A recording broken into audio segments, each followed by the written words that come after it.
Sœurs et frères dans le Christ, paix, joie, grâce, amour à chacune de vous, au nom de notre Seigneur Jésus-Christ, en ce mercredi de la deuxième semaine du temps ordinaire. Le texte que nous écoutons aujourd'hui suit la même ligne de celui d'hier, dans le cadre de ce que nous pouvons appeler une forme de provocation de la part du Seigneur. Mais ce n'est pas la provocation en tant que telle, c'est remettre les choses au centre, recentrer la vérité des choses.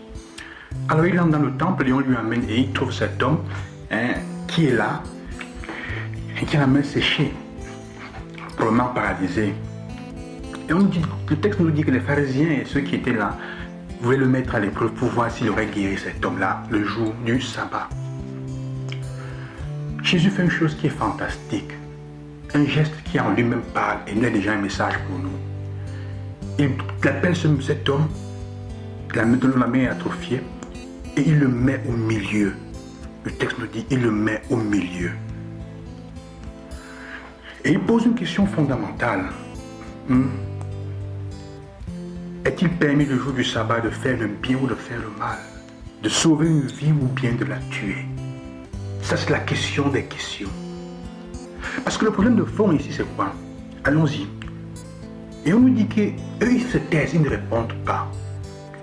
Attitude hypocrite, comme d'habitude, on le verra à beaucoup d'endroits. Qui t'a donné le pouvoir de faire cela? Il leur dit, il va leur répondre, Jean-Baptiste, par qui l'a-t-il fait? Ils savent bien, ils se taisent. Et ici, ils vont se taire aussi et le regarder. Et on va nous dire, Jésus, pendant le regard de colère, navré de l'endurcissement de leur cœur. C'est le cœur de quelqu'un qui souffre. Dieu souffre quand il se rend compte que nous sommes hypocrites. Dieu souffre, même s'il peut avoir disons, le regard de colère, ce n'est pas la colère pour faire du mal. C'est comment dire, c'est l'indignation profonde que Jésus peut avoir, comme il a souvent dans d'autres cas aussi, quand il se rend compte que l'être humain est maltraité, est souffrant, le faible est souffrant. Combien de fois est-ce que nous pouvons imaginer que Dieu secoue la tête contre nous? En ce moment, tu penses qu'il secoue la tête horizontalement ou verticalement à la fin de ta journée par rapport à ce que tu as fait?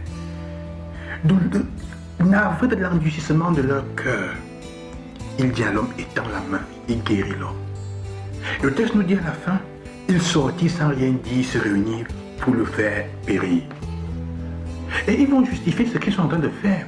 Ils vont dire à la fin, nous avons raison de le faire, de le tuer.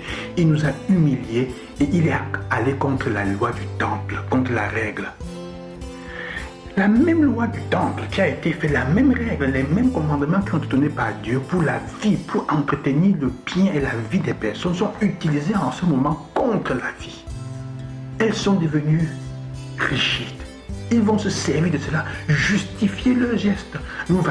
Donc on va prendre une vie, on va enlever la vie, on va le tuer, justifier parce qu'il n'a pas respecté la loi, qui est la loi en fait faite pour vivre, pour anticiper, pour prendre soin de la vie. Il y a une contradiction. C'est là qu'on comprend alors qu'ils ont perdu de vue quelle est la chose la plus importante. Jésus met un homme au milieu, la vie. Les frères et sœurs avec qui nous sommes, sœurs et frères, nous passons la majeure partie de notre temps. Les raisons pour lesquelles nous disputons, souvent je me suis posé la question, et regardez bien, 95%, pour ne pas dire 99% des fois où nous nous battons, où nous disputons entre nous, où nous entrons en guerre, où on se chamaille, où on peut se tuer. Je me suis posé la question, mais pourquoi à un certain moment on commence une discussion simplement, mais on finit par presque se crier dessus? Parce qu'à un certain moment, le but est d'avoir raison. Regardez bien, le but dans notre vie moment est d'avoir raison, d'imposer notre raison. Et c'est lié à notre orgueil, c'est lié à nous-mêmes. Ce n'est pas important si on se dispute la vie de quelqu'un.